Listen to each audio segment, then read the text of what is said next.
tardes, muy buenos días, o en el momento en el que nos estén oyendo, eso son las ventajas de... O buenas noches. O buenas noches, quizás. Que es lo que preferimos nosotras. ¿Preferimos que sean buenas noches? No sé, por ahí. Yo creo que sí. Para escuchar en la oficina cuando no querés escuchar al jefe, me parece que está Está muy bien este programa también.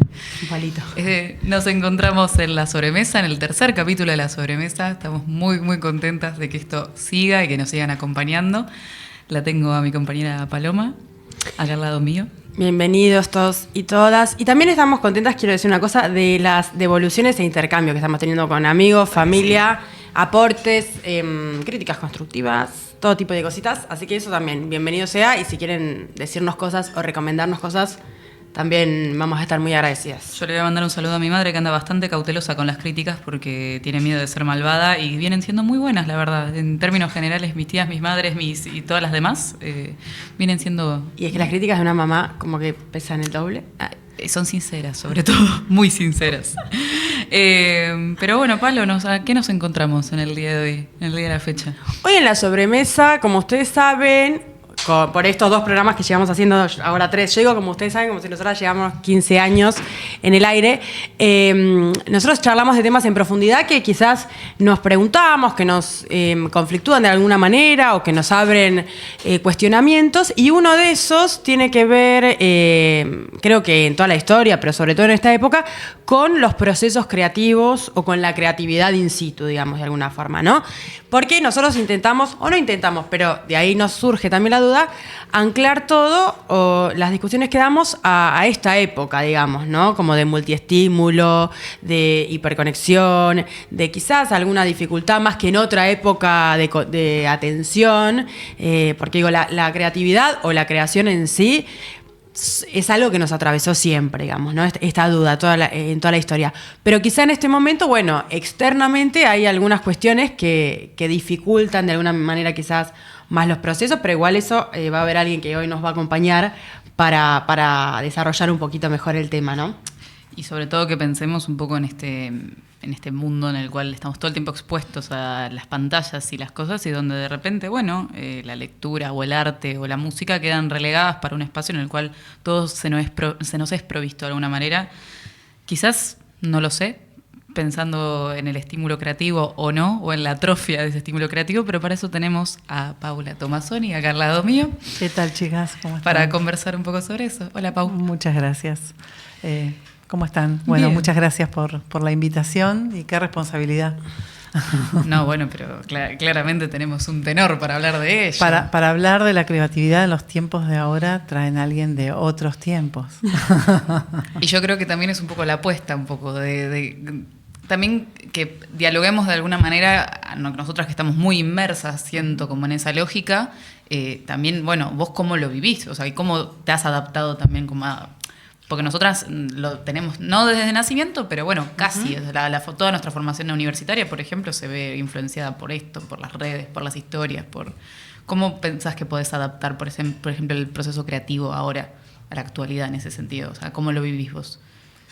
El proceso, hablar me parece, ¿no? Para por ahí ordenar un poco lo que estoy pensando. Pensar el proceso creativo en abstracto es como raro. O sea, vos pensá en todas las cosas en las que vos haces intervenir la creatividad. Uh-huh. Desde vestirte, uh-huh, a cocinar, no sé, cualquier cosa, cambiar el almohadón de lugar en el sofá y hay algo ahí estético, importante, no sé, que empieza a aparecer.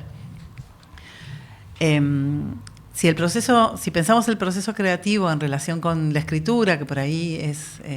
yo tengo como dos patas de laburo fuertes, que son además identitarias. Bueno, también soy madre que da consejos. Me parece bien. Está bárbaro. Durísimos. Consejos concretos y duros, claro. Consejos concretos y duros. Bien, perfecto. No, hablando de identidades. Pero no, como las dos patas en las que yo me identifico, que tienen que ver también con mi desempeño profesional, una es la escritura, todas tienen que ver con la literatura, porque eso lo sé desde muy chica, que la literatura iba a formar parte de mi vida a como diera lugar.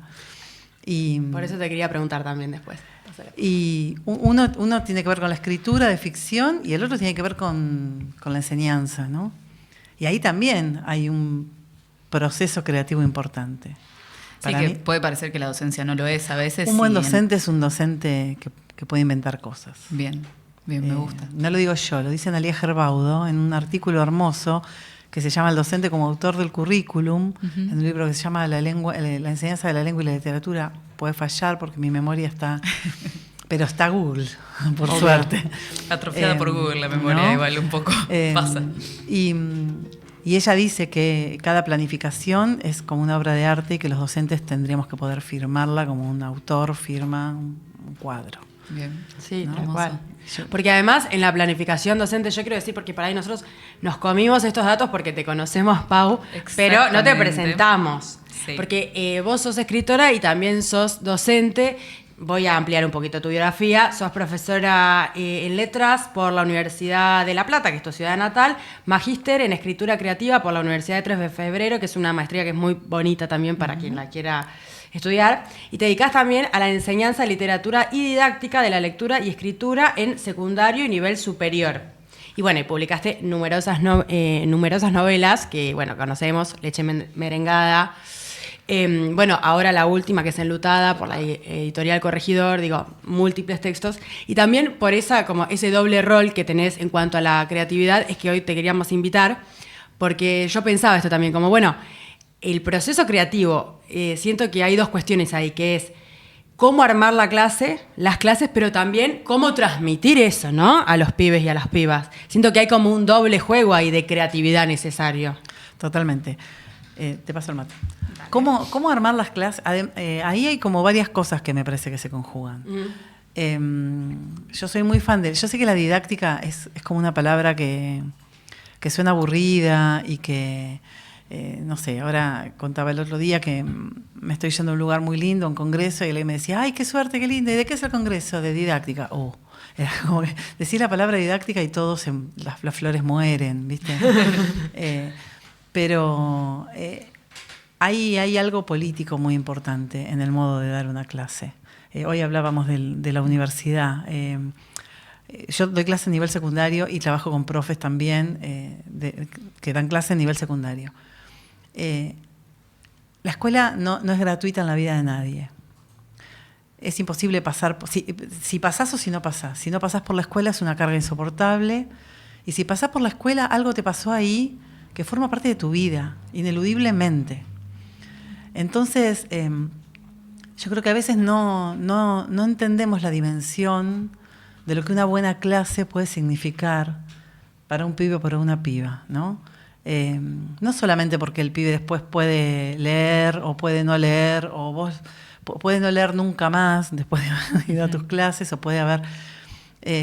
sino que lo que se construye de ese pibe o de esa piba en relación con el mundo, ¿no? Yo puedo estar acá, yo puedo aprender esto, yo hace muchos años que doy clase y he visto muchas cosas transcurrir, y desde docentes que le decían a los pibes, este lugar te queda grande, o este lugar no es para vos, ¿no? Pensando también en la escuela secundaria, que cuando yo empecé a dar clases no era un nivel obligatorio, y por suerte lo es. Tenemos la ley 26.206 que así lo indican, que así lo promulga. Hay un gesto político fundamental en enseñar, que en principio se sostiene sobre la certeza absoluta de que la otra persona, sea quien sea, venga de donde venga y tenga la trayectoria que tenga, puede aprender. Entonces, nada, me encanta. Yo pensaba como en el momento, no sé si a vos te pasó, Palo, como igual a vos, Pau, te debe haber pasado también en las decisiones que uno toma en la escuela, y yo me acuerdo, esto es muy literario, pero el momento de reconocimiento medio de la anagnórisis, de cuando de repente dije, yo quiero estudiar letras, quiero estudiar comunicación, fue en una clase de la secundaria, y también cuando la decisión fue por la negativa, después, más tarde en la universidad. Fue en una clase también. Totalmente. Fue el momento donde dije, ¿qué hago acá sentada? Sí. O qué bueno que estoy acá sentada, o qué bueno es que estoy en esta comunión de gente, rodeada de gente que siento que me entiende y que siento que comparto. No sé si a vos te pasó en algún momento. A mí me pasó, y también sobre eso te quería preguntar, a mí me pasó que yo sabía que quería hacer algo de mi vida relacionado a hablar con otras personas, y estudié comunicación. Sí, creo que se lo adjudico a una profe en particular, pero también me parece como a cosas que ya veníamos haciendo gracias a la escuela, con amigas que tenían que ver como con eso, con expresar ciertas cuestiones. Después, obviamente, lo fui modificando desde los 17 años hasta ahora, pero yo, ¿sabes qué? Por esto de cuando uno se da cuenta, te quería preguntar, porque yo sé que por haberte escuchado en otras notas, vos desde muy chica sabés que querés tener relación con la escritura, con la ficción, con la literatura. Y digo, bueno, ¿qué pasa con eso, digamos? Como con la creatividad de alguna manera. Digo, ¿vos desde muy chica sentís que la tenés o que hubo situaciones que te fueron nutriendo de eso? ¿Cómo se da? Desde muy chica yo reconozco mi vínculo con la literatura y con la ficción. Creatividad tenemos todos. O sea, ¿quién no tiene creatividad? A veces los pibes te dicen, no, profe, a mí no me vas a escribir, yo cero imaginación. Me encanta cuando te dicen cero imaginación, a los 2 minutos están flasheando cualquier cosa y vos decís, cero imaginación. El tema es, bueno, que optar por hacer de eso un oficio, ¿no? Una profesión. No sé si yo sentía mi vínculo con la creatividad, sí, con la lectura. Y yo decía, yo quiero escribir libros porque quiero hacer que a la gente le pasen cosas como las que me pasan a mí cuando leo estos libros que leo. Hermoso. Y eso me pasa desde muy chica. Y hacía, ponerle, no sé, cuando la época de los cuentos ilustrados, entonces yo hacía mis libritos con hojas que doblaba y hacía los dibujos. Y desde muy chica fui muy lectora de chica. Tal vez porque era muy mala en otras cosas, tal vez la literatura fue un refugio. Somos todos malos en matemáticas. En matemáticas, pero olvídate, en matemáticas era un espanto. Todas las exactas. Recién de grande le encuentro como otro sentido. Tengo una amiga muy querida, Silvana Zurra, le mando un beso, que es la mejor profesora de química que existe en el universo. Es muy flashera. Y yo le decía, ojalá te hubiera tenido a vos, ¿no? Un día me dijo que todo el universo eran las mismas moléculas, pero organizadas de manera diferente. Y yo me volvía loca, le digo, pero el mantel también. Que el mantel tiene las mismas moléculas que yo, pero organizadas. Y no sé qué me decía del carbono, y qué sé yo, que ahí ya no me dejó de interesar. Pero le digo, esto es poesía pura, ¿no? Ojalá alguien me hubiera hecho esa pregunta. Sí. Y muy de la filosofía también se me ocurren algunas cosas de las exactas. Yo tengo una amiga que es docente también, es astrónoma, y Mili, que también le mando un beso. Y las cosas que ella me cuenta, digo, son los mismos planteos que nosotros nos hacíamos en sociales, digamos. Como totalmente. Bueno, ¿qué es el tiempo? Ay, bueno, de repente vos te lo estás preguntando para ver la edad de las estrellas y yo como para configurar la subjetividad, no sé. Pero digo, bueno, ahí también, digo, por ahí las materias a quienes estudiamos sociales que más nos costaron fueron las exactas en el secundario, ¿no? Pero digo, también ahí se necesita como una, no digo doble creatividad porque no voy a menospreciar la creatividad de las sociales, pero sí como cosas que son tan exactas o que sí o sí tenés que dar, bueno, ¿cómo haces para que para el pibe de 11 años, de 17, que viene de un lugar o al otro, eso pueda ser, no sé si apetecible, pero fácil, digamos, de digerir. Que tenga sentido. Claro. En principio que tenga sentido. Después capaz que es difícil, digo, a nosotros todavía hay cosas que nos resultan difíciles. Sí, sin ni hablar. Yo hay textos que me pongo a leer porque de pronto quiero conocer o porque necesito para el laburo leer. Y hay textos que a mí me cuestan más que otros. Además hay una pretensión, ¿viste? Bueno, o sea, en las letras, en Perio también está, pero bueno, creo que en letras la academia pesa, ¿viste? Tiene como esta cuestión totalmente. Así de, bueno, ¿qué haces que no leíste a Tolstoy? Ponele, ¿qué haces que no totalmente. leíste? Y para mí es un bodrio, digo, bueno, ¿por qué? O bueno, como, se puso complicada la mesa. De repente nos matamos, ¿eh? Pero de repente digo, como hay ese tipo de cuestiones donde cómo le explicás, que es una pregunta que para mí también me sirve a mí como docente, pero esto de cómo adaptar ciertas cuestiones de la lectura y la atención y de los clásicos, que a veces son bastante difíciles como de deglutir, en tiempos en donde todo es muy rápido, porque el otro día estábamos hablando de la Odisea con alumnos y me querían matar. Sí, claro. Entonces es como, o sea, yo me quería matar hace 10 años y de repente ahora pensaba y lo quiero adoptar ahora que los pibes ven Reels o ven TikToks y todo es tan rápido y tan instantáneo que es un poco difícil que tengan paciencia, que puedan apreciar un poco como lo que es la literatura y lo que es, no sé, la poesía, que obviamente que uno encuentra las herramientas, pero yo al menos en la práctica lo siento más difícil, no sé cómo lo ves vos. Sí, ahí a mí me parece que hay como hay como algunas cuestiones son un poco como mitos. Cuando yo estudiaba, a ver, para mí la tecnología influye ineludiblemente en nuestro modo de leer y en nuestro modo de pensar.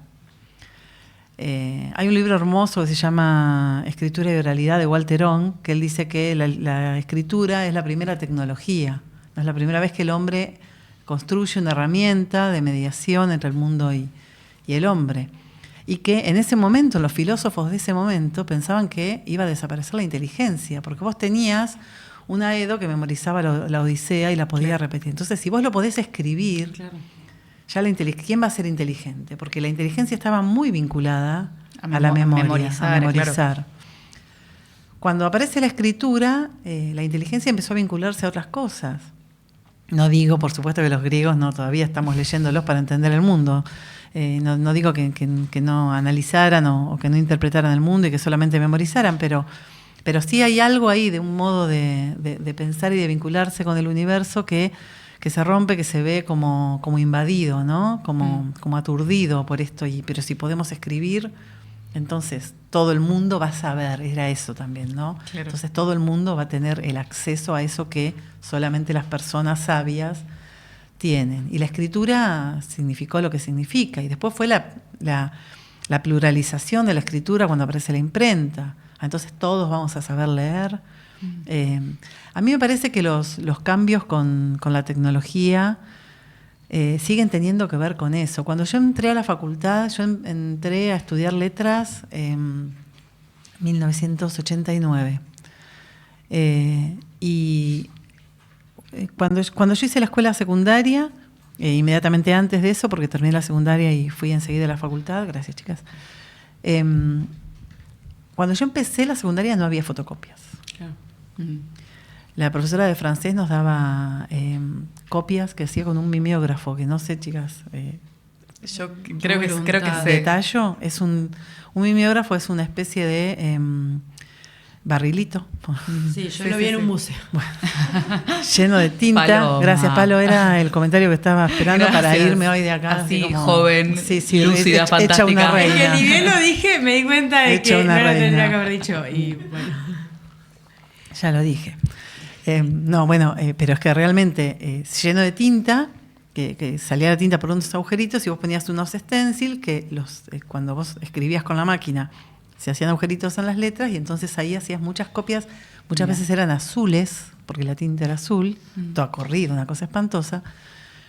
Cuando yo estaba, no sé, no es que no existieran las fotocopias, no era la masividad de las fotocopias. Claro. Cuando yo estaba en tercero, y nosotros íbamos a la biblioteca, porque tampoco es que nos comprábamos todos los libros. No, claro. Íbamos mucho a la biblioteca. Y no todos, ahí a eso quiero ir. Yo era una ñoña lectora, ¿no? Yo siempre fui muy nerd y siempre leía mucho, pero mis amigos iban a los exámenes con lo que yo les contaba. Sí, obvio. ¿No? No había celular, no había nada, pero ellos tampoco leían. Les mando un beso a todos. No se hubieran recibido de la secundaria si no fuera por Ni mí, de la así que universidad, ojalá sí. me agradezcan. Y cuando yo empiezo en la facultad, cuando yo estoy ya terminando la secundaria, empiezan a popularizarse las fotocopias. Y yo hago toda la universidad con una gran popularización de las fotocopias. Todo lo que yo leí en la universidad, todo lo leí en fotocopia. Y ahí teníamos una discusión con los que eran de las promociones anteriores, porque ellos, por ejemplo, ellos estudiaban literatura argentina con la literatura argentina de Rojas, 248.000 tomos, ¿no? Un libro, eso, con muchísimos tomos, enorme, gigante. Entonces, nosotros leíamos un artículo de Altamirano y Sarlo, un artículo de, y así vamos como armando. Entonces ellos nos decían a nosotros, ustedes nunca leyeron un libro entero. Claro. Y nosotros les decíamos a ellos, y ustedes solamente leyeron a un autor. Claro. Están formateados por un solo autor. Y la verdad es que los dos argumentos son ciertos. Y a mí me hubiera gustado leer todos los libros de los que tenían, no tenías tiempo. Entonces ahí yo creo que mi formación estuvo fuertemente impregnada por la fotocopia, que es un recurso tecnológico muy, muy simple y sencillo y que tiene que ver hasta con el poder adquisitivo, porque me hubiera encantado comprarme los libros. Después cuando tuve la posibilidad de irme comprando los libros, era una cosa que era hasta como de fetiche, decir, Sí, como colección de alguna manera. Y además, mirá la cara del libro de Bakhtin, del Claro. que yo leí 250 veces, La ley del género. No, ese es de Derrida. ¿Cómo se llama el de Bakhtin? El de discursos, los géneros discursivos. Sí, el de la polifonía. La polifonía o el carnaval. Entonces, hay algo ahí que se construye y que está mediado por la tecnología. Sin embargo, yo no voy a renegar de las fotocopias. A mí me permitieron leer en mi casa y no tener que ir a la biblioteca, por ejemplo. Y me parece que las redes hoy, ahí hay como un par de cosas que me parece importante. Por un lado, el acceso a la comunicación que nos da el celular es el Aleph de Borges. O sea, tenés todo ahí, no podemos renegar de eso. Bueno, es lo que decíamos recién, que vos decías, bueno, no me acuerdo si el título era este tal cual, la posibilidad de que quien esté viendo esto, nosotras mismas después queramos buscarlo, digo, también está ahí. De hecho, recomienden todos los títulos que yo digo, googleenlos porque no son así. Vuelvan Pero a chequear son esto. parecidos. Se acercan. Y ahí me parece eso, ¿no? Y por otro lado, sí, las redes implican otros modos de leer y sí, la lectura es contracultural en ese sentido. Y Bien. sí, la escuela tiene que abrir ese espacio y la paciencia tiene que volver a circular entre las personas. A mí se me ocurre, digo, una cosa, pensando en esto que vos recién decías, que la paciencia hay que practicarla, digamos, como porque se puede, está ahí, no hay nada que todavía por el momento diga, no, bueno, la pérdida de paciencia ya es irrecuperable, la paciencia. Pero también me parece, digo, que justamente la institución como la escuela lo que tiene bueno es que te posicionen en ese lugar de tenés que leer, sí o sí, punto. O sea, para este examen hay que leer. Digo, como que no quede después. Y mira, Palo, tenés que estar acá. Eso. Tenés que estar, o sea, vamos a estar acá de las 7:20, 8:10, la hora que entres a la mañana, hasta la 1, que es la hora que salís. Claro. Hay que estar acá. Que esa es la gran discusión sobre si los celulares sí o los celulares no dentro del aula. Digamos, como, Pero bueno. para mí también hay como el resultado que queda de eso, o en realidad lo que se problematiza más que si usar o no, por ejemplo, hoy IA, la inteligencia artificial, para mí la discusión de si usarla o no es, bueno, la frustración que puede generar, como todo lo nuevo, cuando uno se está adaptando a que exista. Digo, no, bueno, ya no puedes negar que existe y que se usa, pero la frustración que puede generar en el docente, en el pibe, cómo usarla y que dé un buen resultado, digamos, ¿no? Eso para mí es como quizá no lo más conflictivo, sino lo que hoy estamos como todo, lo que nos puede llegar a diferenciar, esa frustración de a mí me sale bien o a mí me sale mal. No el hecho de poder tenerla, porque en ese sentido Es la el podemos desafío, tener. es Claro. el desafío que nos toca hoy. Pero tampoco podemos pretender que las cosas hacerlas de taquito. Yo tengo una pregunta que nos linkea directamente con nuestro capítulo anterior sobre la soledad, donde yo, al menos como lectora, siempre asocié la lectura a la soledad, ¿no? A la paciencia, sobre todo, al momento como medio de comunión conmigo y quizás en alguna lectura en voz alta, quizás con otros, pero más que nada es como un acto individual. Y el otro día estaba pensando y decía, claro, no sé si hay algo como de estos tiempos en los cuales el tiempo en soledad o el tiempo, esta sensación como de comunión con uno, no sé si no abunda, porque sí abunda, pero en otras plataformas, de otras maneras, la lectura por ahí, no sé si es tan popular. Era un poco lo que decías vos, relacionado, uno siempre fue un ñoño distinto en ese sentido a los otros, pero siento que ahora se puso como un poco peor, o sea, quizás un poco negativo de mi parte, pero también es esto de, ahora son las pelis, son los juegos, son como otro tipo de cosas que no tienen que ver tanto con la lectura y quería saber qué pensabas vos. Sí, pero vos tenés... porque una cosa son las pelis y otra cosa son los juegos. Eso te iba a decir. Claro. Para mí, esos son dos Y áreas vos diferentes. tenés pibes que están muy enganchados en los juegos y te dicen, yo no miro pelis, yo no miro series. Eso A mí también. me resulta rarísimo que me digan, yo no miro series. No por pueden ejemplo. mantener la atención, sobre todo. Hay Porque algo no le ahí. gustan las series. También. Yo me aburro con los juegos. Claro. ¿no? Digo, ahí hay... Está bien porque no me interpelan, no formo parte. No digo que, o sea, vos decís, parezco apocalíptico, muy pesimista, y yo parezco muy naif o, todo es una fantasía. No, para nada. No digo que no sea así, no digo que no sea arduo, no digo que no sea difícil a veces que las chicas y los chicos jóvenes. Lo que no creo es que sea tan exclusivo de este momento. Bien. Me parece que en este momento, y sobre todo en la escuela secundaria, nos estamos haciendo preguntas sobre eso. Porque cuando yo iba a la escuela secundaria, el que no leía no aprobaba y el que no aprobaba se iba, y eso no se lo cuestionaba a nadie. Claro. Hoy la secundaria es obligatoria, entonces vos como docente tenés que garantizar un derecho, que es el derecho a estar, permanecer y egresar de la escuela secundaria. Y egresar de la escuela secundaria con sentido, con contenido. Entonces hoy estamos pensando otras cosas. Antes no importaba. Antes el pibe quedaba afuera y no, ¿viste que te dije que no eras para la escuela secundaria? ¿No? Al mundo del laburo. Hoy la escuela es obligatoria, por suerte. Por suerte no. El otro día política. hablábamos con una colega, porque hablábamos un poco esto del, mitos griegos, estábamos un poco ahí rosqueando. Y a mí me gustan mucho los juegos, juego mucho a la PlayStation, la verdad, debo decir, a veces demasiado quizás. Pero hay mucha temática de Grecia, hay un montón de historia, hay muchísimo para hacer y los pibes por ahí no hacen el link directo, entonces de repente es esto de, chicos, tienen todos estos mitos de los que yo estoy hablando, tienen toda esta historia en este juego, a veces mal llevada, igual a veces mal llevada a cabo o erróneamente, pero con una influencia buenísima, o sea, hay una forma que tienen ellos mucho más dinámica, siento, que por ahí un documental, una peli, un libro, que quizás no sé si no le prestan atención, pero bueno, es otra cosa, otra plataforma. Y son herramientas que están buenísimas. Y veía que una docente estaba haciendo como la clase con el Assassin's Creed, que de repente es como, todo sobre Grecia, o todo sobre vikingos, o todo sobre la Edad Media, y encontró como en esa forma que los pibes le prestan atención. O sea, y además realmente con penetrarlos yo los veía como muy contentos. Muy contentos, está buenísimo. Gracias, chicas. Sí, ahí son estrategias. Vos, no sé, está bueno también ir y venir de ahí, porque sí, ese link hay que hacerlo, ¿no? Ese link hay que hacerlo. O sea, esto que estamos discutiendo, por caso mitología griega, de alguna manera tiene que ver con tu mundo. Parece que no, pero de alguna manera tiene que ver con tu mundo. Yo tengo una anécdota de este año, hermosa. Tenía que leer con los chicos un cuento que a mí no me encanta, lo voy a decir. A ver. Que es La muerte y la brújula de Jorge. Nos matamos. Nos matamos. Pero bueno, tú estás todo. Y bueno, ya está. Vamos a llegar a un empate, me parece, Pau. Bueno. Pero bueno, nada, hay un acuerdo sobre dar ese cuento en el año que estoy trabajando y allá fui yo con La muerte y la brújula, con la peor de las ondas, pero poniéndole entusiasmo. Sí, por supuesto.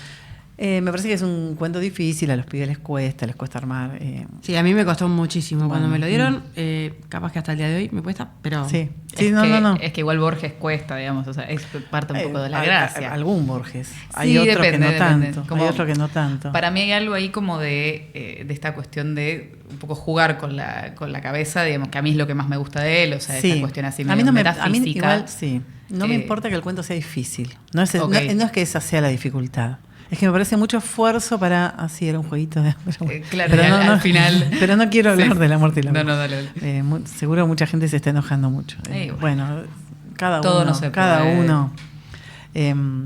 Me parece, por ejemplo, no sé, pasan otras cosas cuando leemos Emma Suns con los pibes. Claro. ¿No?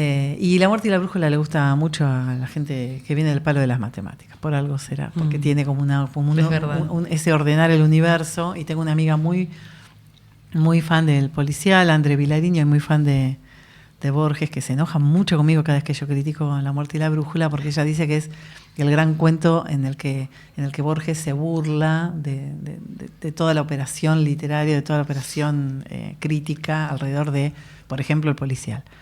Bueno, el punto es que yo estaba pensando que a los pibes les iba a costar mucho ese relato y que lo iba a tener que andamiar mucho, apuntalar mucho, acompañar desde la lectura, cómo intervenir, porque hay una cosa que a mí no me gusta, que es ir leyendo e ir explicando, ¿no? Porque, o sea, para eso sí, te lo cuento, qué sé yo, sí, hay algo ahí que no... Es súper engorroso, además. No, y además didácticamente es una porquería, o sea, claro. ¿Qué quiere decir? Que cuando yo me retire vos no vas a poder leer ningún otro cuento del tipo... Porque no te enseñé... Sí, el soporte... No te enseñé, claro. Y en un momento yo había marcado algunas cosas en el relato.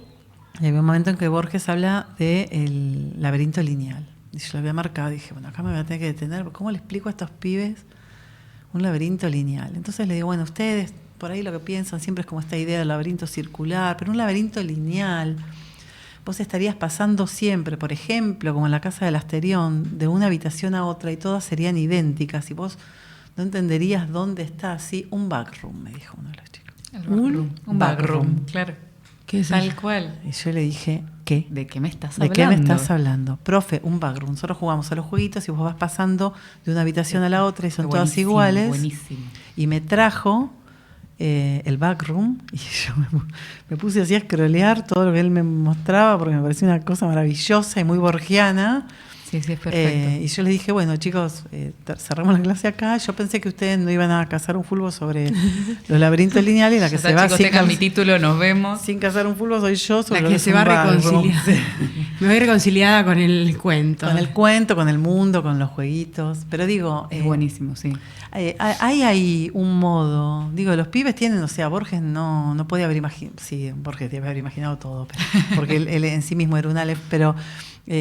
digo, no estaba hablando de un backroom, pero la lectura se renueva, ¿no? Y se rehabita. Entonces, a mí me parece que los nuevos modos y las nuevas tecnologías, y hay que colonizarlas también. El problema del TikTok es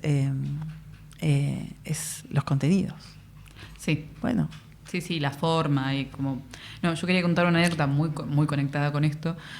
Yo di Funes al Memorioso hace unos años, igual fue. Y recién en las primeras etapas de la inteligencia artificial, así medio rapidito, les cuento esto. O sea, bueno, una persona que almacena información, pero que no la termina de razonar. Bueno, hacemos como un poco la rosca.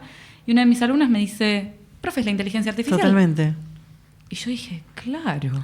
Era como... Y de nuevo ellos mismos hacen el puente y de repente uno se queda ahí y decís, bueno... Y ahí aparece una pregunta que es, ¿entonces Funes es un cuento de ciencia ficción? Claro.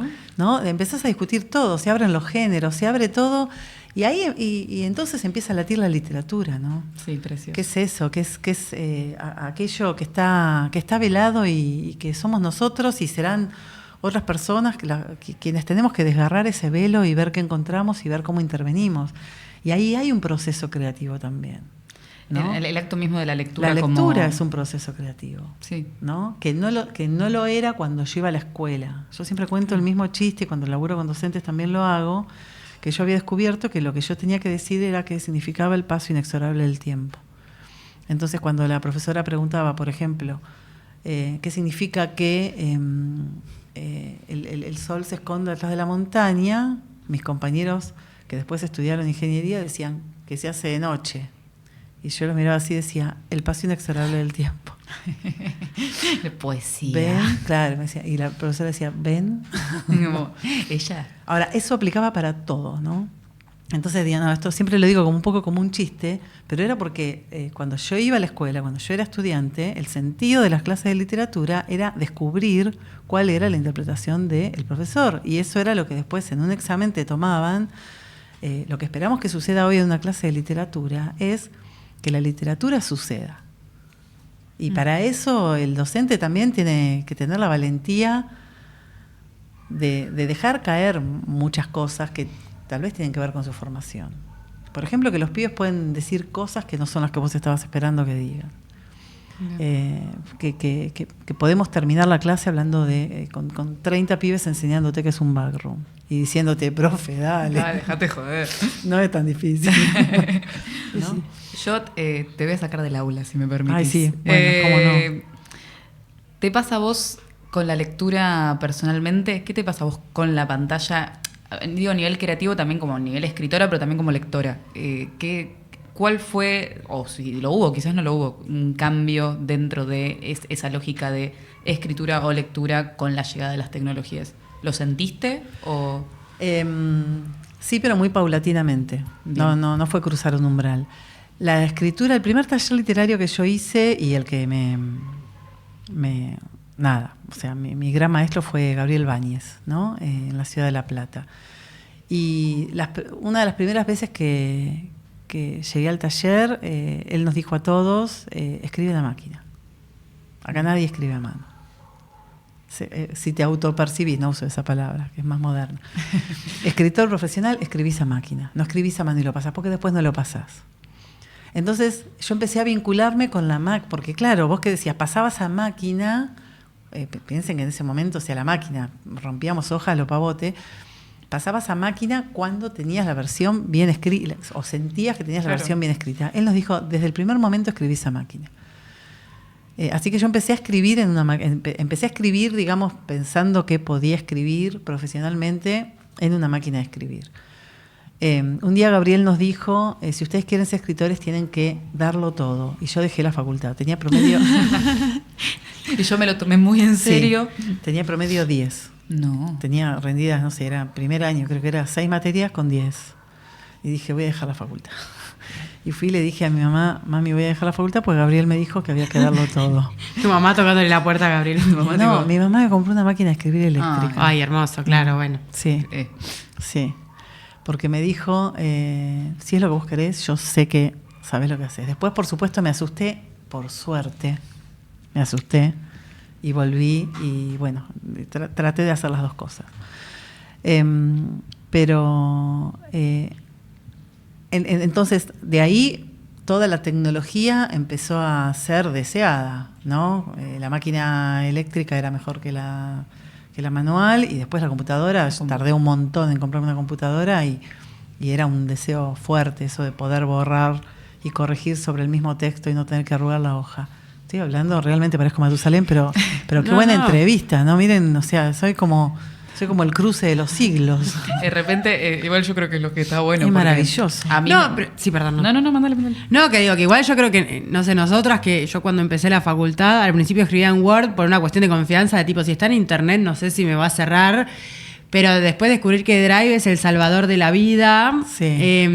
Hasta que se cae. No existía Drive igual como tal. Al menos cuando yo arranqué letras, no existía Drive como tal, al menos. Entonces era como esto de... Pero estaba la nube, digo. Se te cierra el Word y fuiste. Bueno, pero digo, cuando aparece esto nosotras, que igual somos muy contemporáneas a eso, igual lo celebrás. Digo, igual sabés lo valioso que es decir, no se va a perder en ningún lado esto. Como, digo, sabés que en otro momento no era así y que... Sí, igual, Palo, vos viste la confianza que le tenemos a Google. Sí, demasiada. Bueno, pero son como las dos caras de todo. Hace un par de años se cayó Google y yo dije, ya está, me jubilo. Perdimos todo. No tengo nada. No sé qué tengo que dar más. No tengo clase, no tengo textos escritos, no tengo nada. Pero me quedé nada, sin fotos, sin todo, escritos, sin... O sea, nada, perdí todo. Mi identidad total está ahí. Eso sí eso sí me da un escalofrío, ¿no? Y pero es como, me parece que... Digo, siempre decimos, bueno, hoy perdés el teléfono, me estoy por ir, un segundo, te juro que vuelvo, Eva. Digo, hoy es como... Esto no es una democracia, Paloma. Digo, siempre pasa que decimos, bueno, el teléfono es un apéndice, pero me parece que no hay tecnología ni nueva ni antigua que te dé garantía de nada totalmente. No, totalmente. Porque el cuaderno te lo podés perder, se te puede mojar, te lo pueden chorear, en una mudanza se te cae, totalmente. En la compu se te quema, no sé, a mí me pasó la otra vez, se me quemó el disco y lo que tenía Word igual se perdió, digamos. No en la nube, y después se cae Drive y perdés tu trabajo. Sí. Digo, todavía no existe tecnología plena que haga que nunca jamás en tu vida vayas a perder ni las fotos que tenés con tu sobrinito divino, ni tu tesis de toda tu vida. O sea, eso como... Es así. Yo igual fantaseo un poco, quizás soy un poco romántica con ciertas cuestiones, pero yo sigo manteniendo... Sí, tenés un cuaderno. Tengo un cuaderno, pero lo sigo manteniendo un poco como militancia también, y me mando cartas con amigos que están lejos, lo seguimos haciendo como... ¿Cartas de papel? Cartas por correo, vamos hacia el correo y nos mandamos Genial. Cartas. También porque yo a veces siento, por ejemplo, que en la conversación por WhatsApp, que está muy buena y tiene toda una cuestión, hay algo que se va perdiendo y también me cargan mucho porque me guardo las conversaciones de WhatsApp y también las tengo en el Drive, algunas, las importantes, las tengo como guardadas de alguna manera, pero porque me parecen hasta incluso dentro de lo romántico y lo amistoso y todo como un documento, como algo lindo y un recuerdo. Algún día va a haber una compilación, así como es que sí. Hoy leemos las cartas de... Pero hay un montón de obras literarias donde de repente ya figuran como conversaciones de WhatsApp, sí, algunas totalmente. más nuevas.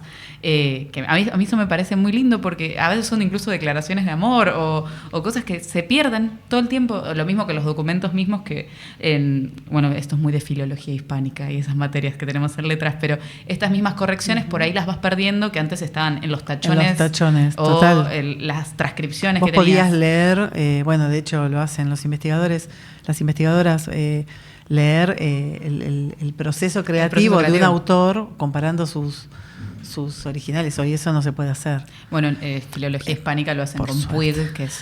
Sí, también un poco, pero también hay algo... Bueno, yo soy una romántica, no hay caso. No hay paz. Hay algo que me gusta mucho también, como de ver qué es lo que pensó, los garabatos al lado de la hoja, toda esta cuestión así como la falta de ortografía. Sí. Pero hay algo muy humano que, no sé, siento que tecnológicamente un poco como que se pierde de alguna manera.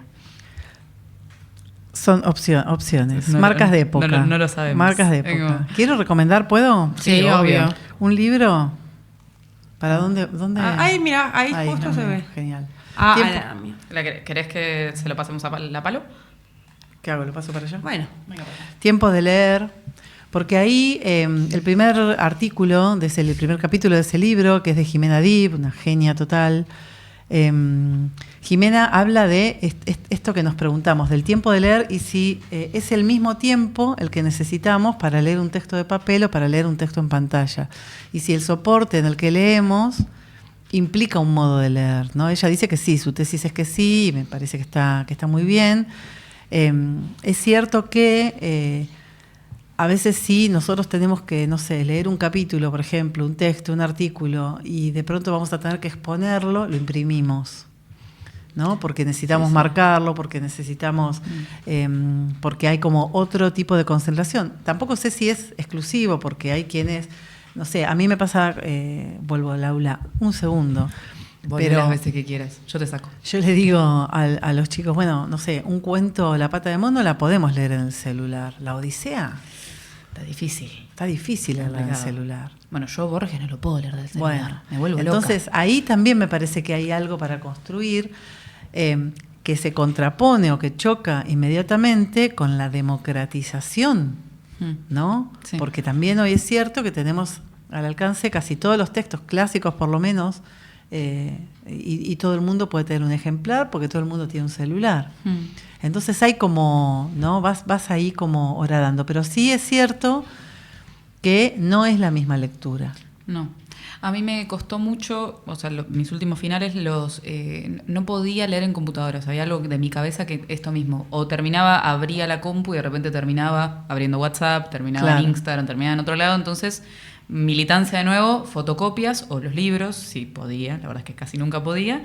Y de repente sentarme con la fotocopia, también lo mismo, atachar, escribir, un poco como también como ejercicio de memoria. Y lo pensaba con los pibes y yo les decía, como a los chicos, como si yo les puedo traer las fotocopias los días que yo tengo plata o puedo imprimir en la oficina, se los voy a traer. Pero también los ves distraídos, los ves como de alguna manera como, no sé si distraídos, pero también hay como otro esfuerzo. No sé qué pensás del ebook, por ejemplo. A mí hay algo, el ebook y el formato PDF, que bueno, son cosas distintas igual, pero... Sí. Lo que pasa es una cosa es lo que pienso yo como lectora, que soy torpe para el manejo del ebook. Ahora, yo veo que hay mucha gente que puede marcar, que va... A mí ahí me interesa, ¿comprás con el ebook o no? Tengo un libro electrónico, lo uso, yo veraneo en una casita rodante.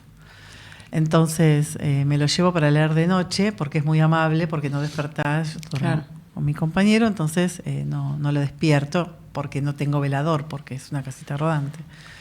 Entonces, sí, te podés ir afuera si querés también a leer, que no te podría llevar el velador. Bueno, sí, me da miedo igual. Bueno, Nos cagamos de frío, Paloma. Nos cagamos de frío. Bueno, pero si qué idea rara, Paloma. Muy romántica la idea de la lectura, Claro, pero... bueno, yo soy fumadora, chicos, yo hago todo afuera. Claro, no, admiración.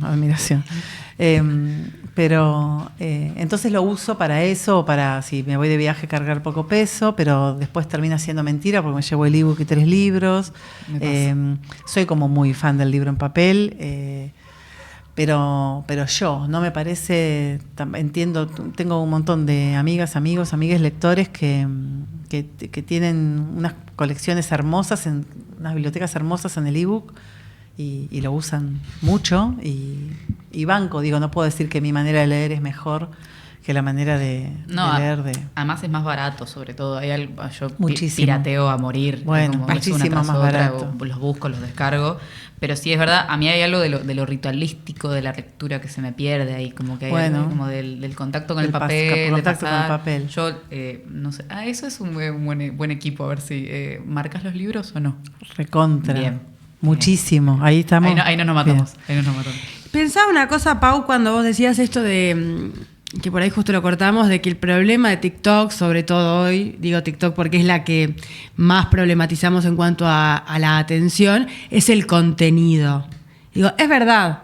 digo, como todas nuevas tecnologías siempre trae como cierto miedo, pero es verdad que quizá el problema sea más que la atención que le pones de esto de, bueno, no se puede aguantar más de un minuto, es que nos aparece. Y ahí sí, para mí hay algo novedoso, que es que uno no busca, digamos, lo que le aparece, lo que te aparece, sino que ya está, ¿no? Digo, ese me parece que por ahí es el peligro.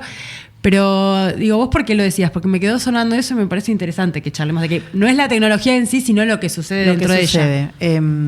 Porque, por ejemplo, yo no tengo TikTok, pero yo sé que hay recomendaciones de libros con TikTok. Sí, yo sé un montón. Y los booktubers también. Bueno, entonces, ahí hay, o sea, el pibe que escucha o que ve esos videos, seguramente lo hace con un propósito y tal vez va de ahí a buscar un libro. Digo,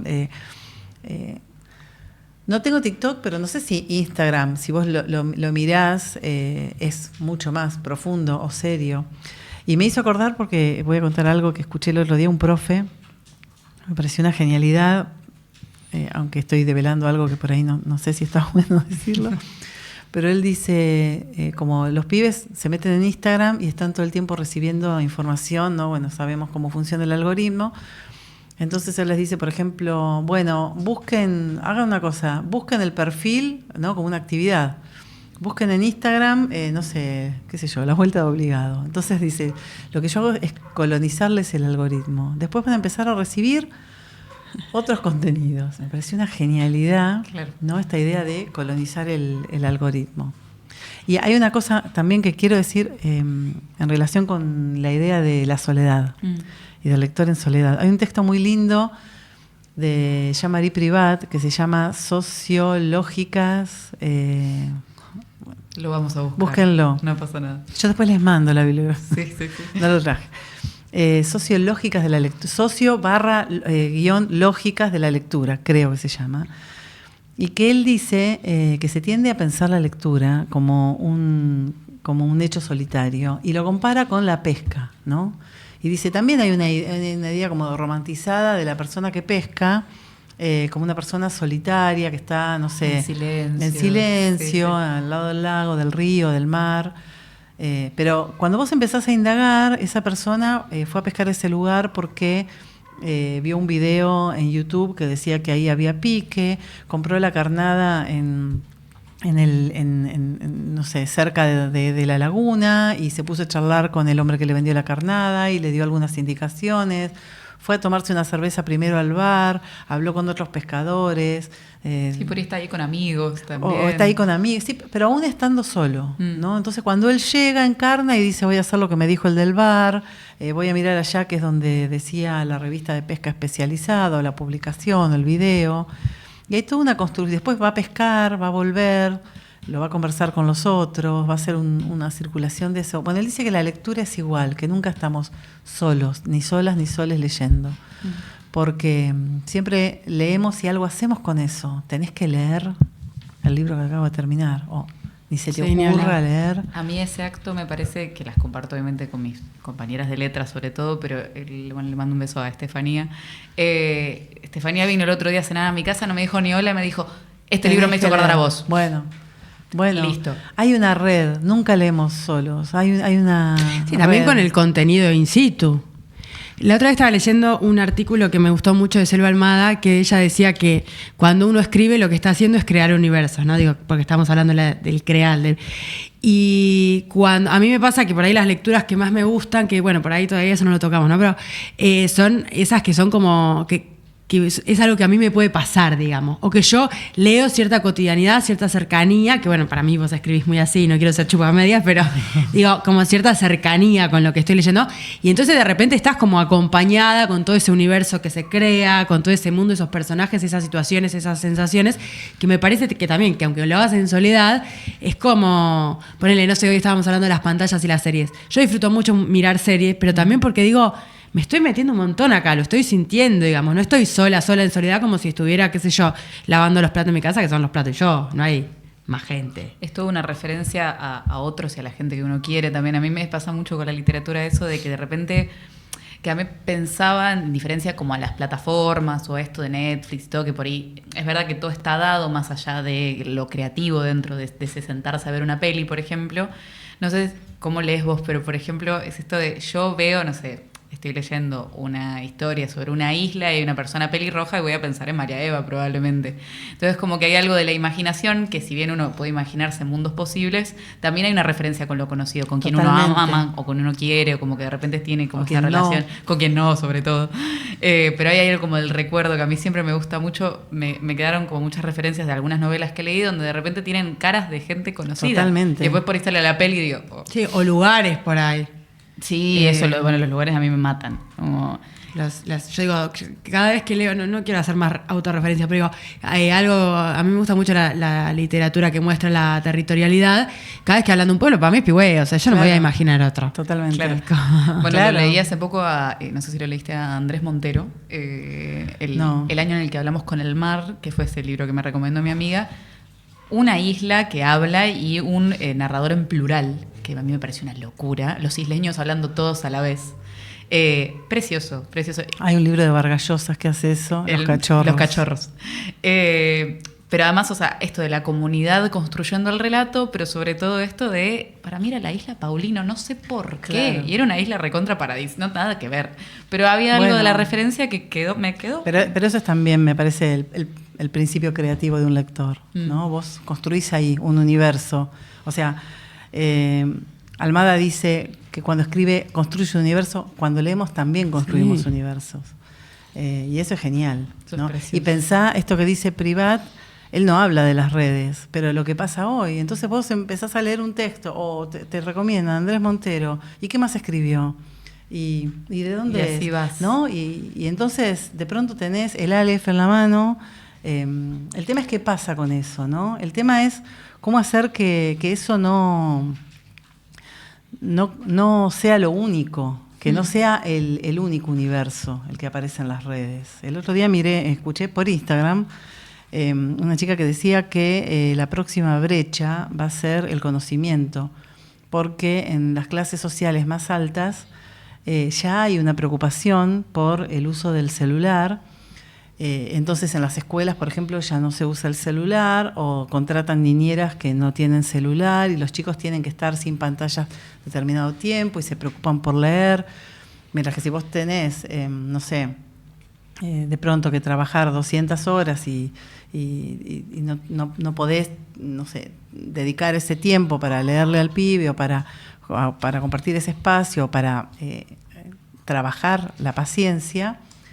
Entonces, lo que va a suceder en las generaciones futuras es que va a haber chicos que tengan conocimiento, que tengan un acceso a la lectura, un acceso a un universo y otros no. Entonces, ese sí me parece que es un desafío, pero que no tiene que ver con la tecnología en sí, sino que tiene que ver con... siempre hay algo que está tratando de reforzar los privilegios de las clases privilegiadas. Lo que hay es que estar atentos para que eso no suceda, ¿no? Claro. Sí. Y cómo lo democratizamos, sobre todo. O sea, cómo, Sí. o sea, cómo lo Y la difundimos. escuela. Sí, claro. Estamos 5 horas en la escuela. Ese es el espacio para generar la paciencia. Ahí hay que construir un tiempo en el que las cosas sucedan en una velocidad diferente. Y eso no significa si tiene que estar o no el celular en la escuela. Yo tengo, la verdad es que no tengo una posición tomada.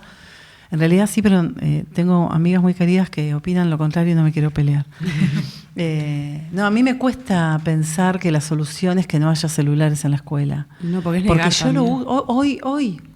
Es que yo hoy les pensaba- dije, googleé en Google Busquen, Imágenes. sí. No, y también lo pensaba, digo, nosotros estamos hablando de los pibes y la atención en la escuela, y no sé, yo lo pienso, en mi laburo, mis amigos, mis amigas, que todo el tiempo estamos diciendo, che, no aguanto la atención, digo, como, bueno, no le voy a adjudicar a los pibes una cosa que igual también me pasa a mí, que estoy, o sea, que ya me recibí, que ya es algo que nos pasa por ahí independientemente, y lo que lo bueno que tiene también la escuela es que podemos laburarlo en conjunto, que tenés ese espacio institucional en el que el celular, bueno, lo incluimos, ponele o no, porque no se puede negar que está pasando, pero bajo un proyecto, no en la absoluta soledad, digamos. No en la absoluta soledad, ¿qué hacemos con esto?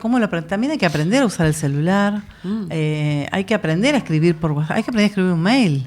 Ah, Los pibes le decís, Dios. mandame algo por mail, te lo manda. Saludame, decime, hola, Son las profe. 3 de la mañana, archivo adjunto. Archivo adjunto y nada más.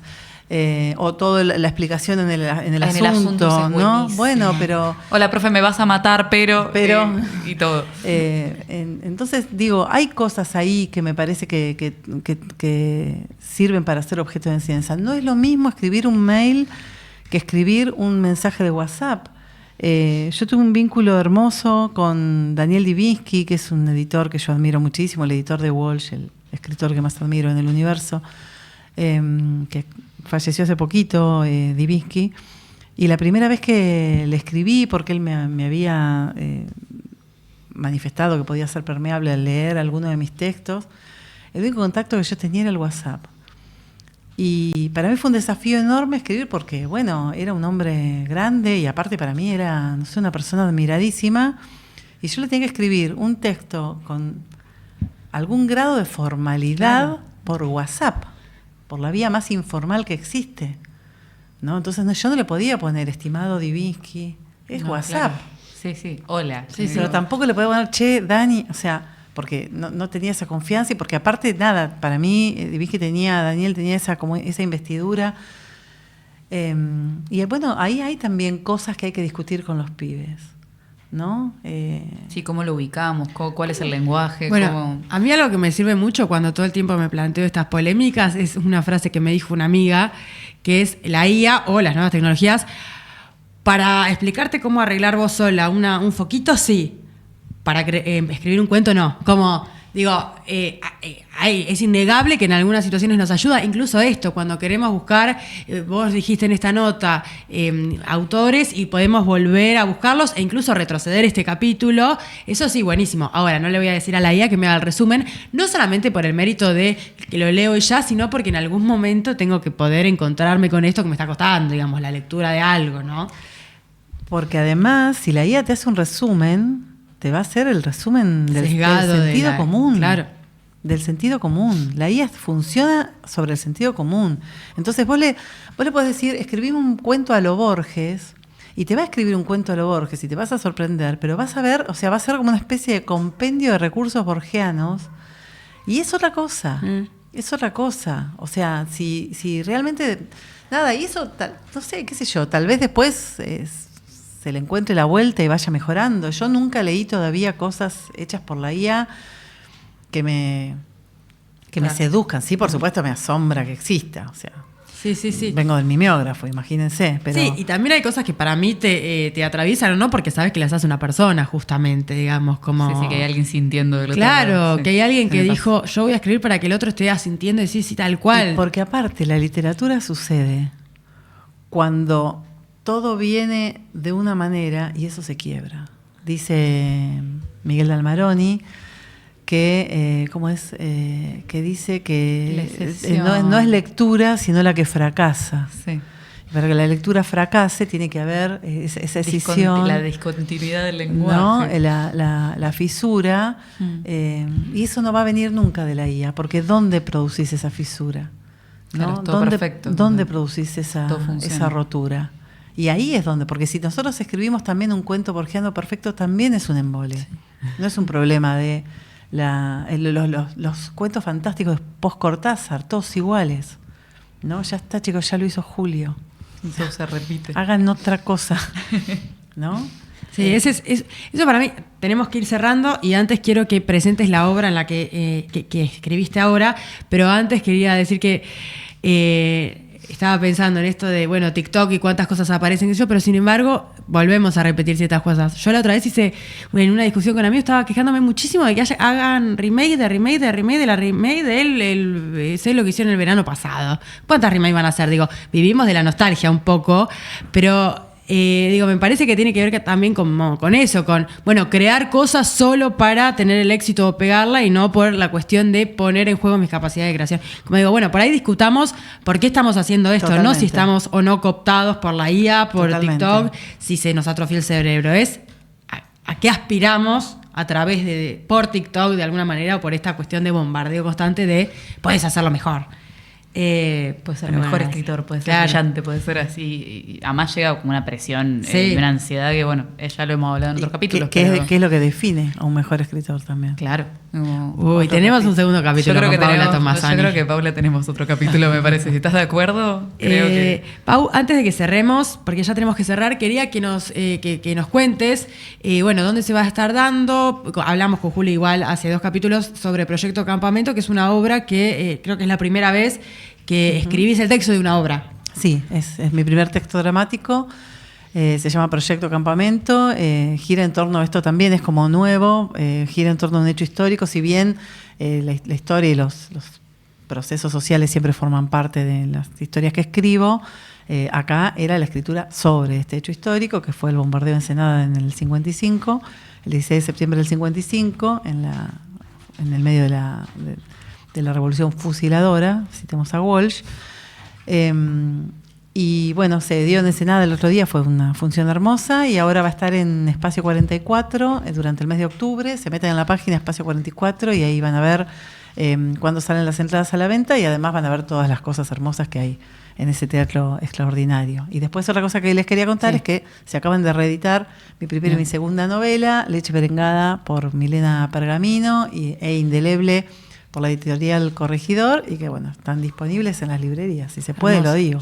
Sí, Está, sí, por obvio. supuesto. Y además está buenísimo también que hablemos de editoriales bonaerenses, eso es muy lindo también, así que recontra. Digo porque hoy hablamos también fuera del aire sobre lo de Sí, Milen. sí. Bueno, muchas gracias, Pau, No, gracias a ustedes, por chicas. venir. Y bueno, nosotros antes de cerrar vamos a contarles varias cositas. Una, Como que siempre. es que merendamos gracias a Tatana, que queda para quienes son platenses. Bueno, no hablamos de que tu escritura es muy platense también, pero eso para un segundo capítulo. Nos quedamos con ganas de más y Sí, igual eso recontra. está bueno, siempre es divertido. Tatana, que queda en 6, 60 y 61, lo dije bien, Evi. Exactamente. Que además de tener café, vermú y cositas para merendar, hay un montón de charlas y un montón de ciclos que están re buenos para que puedan ir y disfrutar y reflexionar. Y también les contamos, como ustedes ya saben, que Monoambiente es una cooperativa de producción audiovisual que se sostiene en gran medida gracias a su audiencia, a sus garantes, y que si quieren aportar a este proyecto, lo pueden hacer. ¡Epa! Esa. Recién estaba bien y lo hice mal. Acá hay un QR, Allá. o sea, cada vez Acá. más fácil la manera de acceder. Qué difícil esa. Mira qué lindo. Ahí. Y que se pueden hacer garantes, y que ahí también, pues, si van a ser parte de la comunidad, van a tener un montón de beneficios que voy a pasar a leer para no olvidarme de ninguno. Roots Cooperativa, ubicado en Diagonal 73, esquina 10, Roma, estudio de tatuajes y de piercings, ubicado en calle 47, entre 11 y 12, Vikinga, bebidas, ubicado en 7 y 73 y Delirio Velas. Y además, el domingo 28 de septiembre, o sea, este domingo, hay una invitación muy especial que Monoambiente les quiere hacer, que es que hay 2x1 en las entradas para la obra Como Nunca Otra Vez. Café, concert, humor y delirio como respuesta a la realidad argentina. Eso está muy bueno, viene muy en consonancia con nuestro programa, así que si quieren ir, está buenísimo. Bajo la dirección de Alejandro Tantanian, con la actuación de Franco Torchia y Juanpi Mirabelli. Comuníquense por Instagram con Sala420LP.